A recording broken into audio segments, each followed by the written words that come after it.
undergoing voter registration are looking for a credible alternative that is outside the mess that these existing coalitions have put us. So we are not bothered about their constituency. Sisi tuko na constituency yetu. We have a very clear, solid agenda.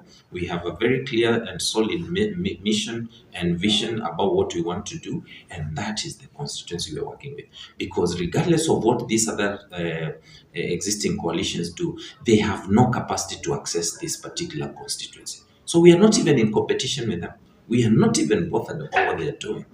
Sisi tuko na constituency, and we are focusing on building that number from the average of about 9 million to an average of 15 million by next year. During today's press address to the Kenyans or to the nation, the IEBC chair, Erastus Ethekon, said that IEBC needs around 63 billion for it to prepare fully for the coming general elections. Yes. Does this mean Kenya is not ready for the election? I don't think the IEBC making its position clear in terms of what they require to prepare, to plan or to prepare for the next election indicates lack of preparedness. I think it is their constitutional right to make their needs known, especially because now we are actually at the tail end of the budget process or the budget cycle for the financial year 2026-2027. So I think the IEBC, like any other government department or agency or independent institution, is within their constitutional right to make their needs or their demands known, so that they are able to execute their mandate as it is required by the Constitution. It would not be in my purview or in my scope to determine for the IEBC whether that amount is too much or too little.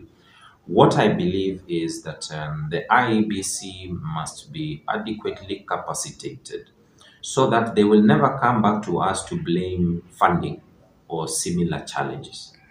So if they have sat down and they are convinced that they need 63 billion shillings to run an election, which to some extent I think is a bit high considering to what was needed in 2022 and 2017. But if in their own wisdom, that is what they consider they require to be able to run a fair and transparent election, then there is no problem.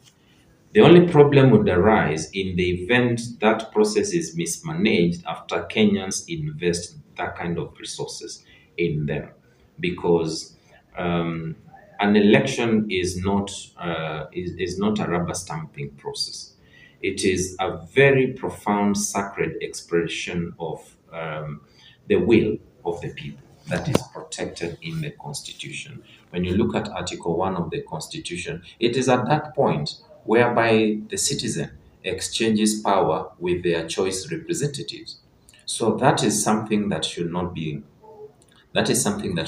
played around with by all standards. So if they need the 63 billion, my thinking would be, let them be allocated the resources.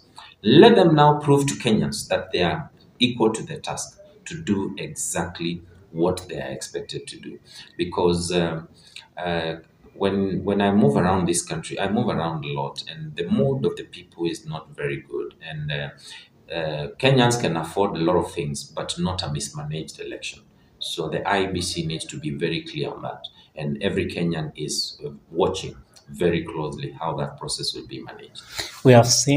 We expect so many informations during this year, during the coming year, before the general elections. Looking forward or looking ahead, do we expect to see an EDP in maybe a coalition, maybe opposition, cooperation, or a new political direction?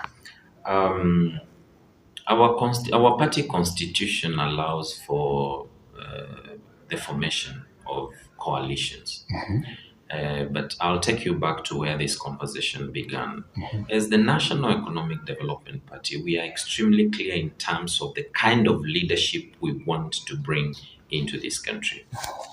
Now, the kind of leadership that we intend to bring into this country cannot be achieved, especially by working with the same individuals who have worked all their lives to impoverish this country and to reduce this country to the mess that it is today.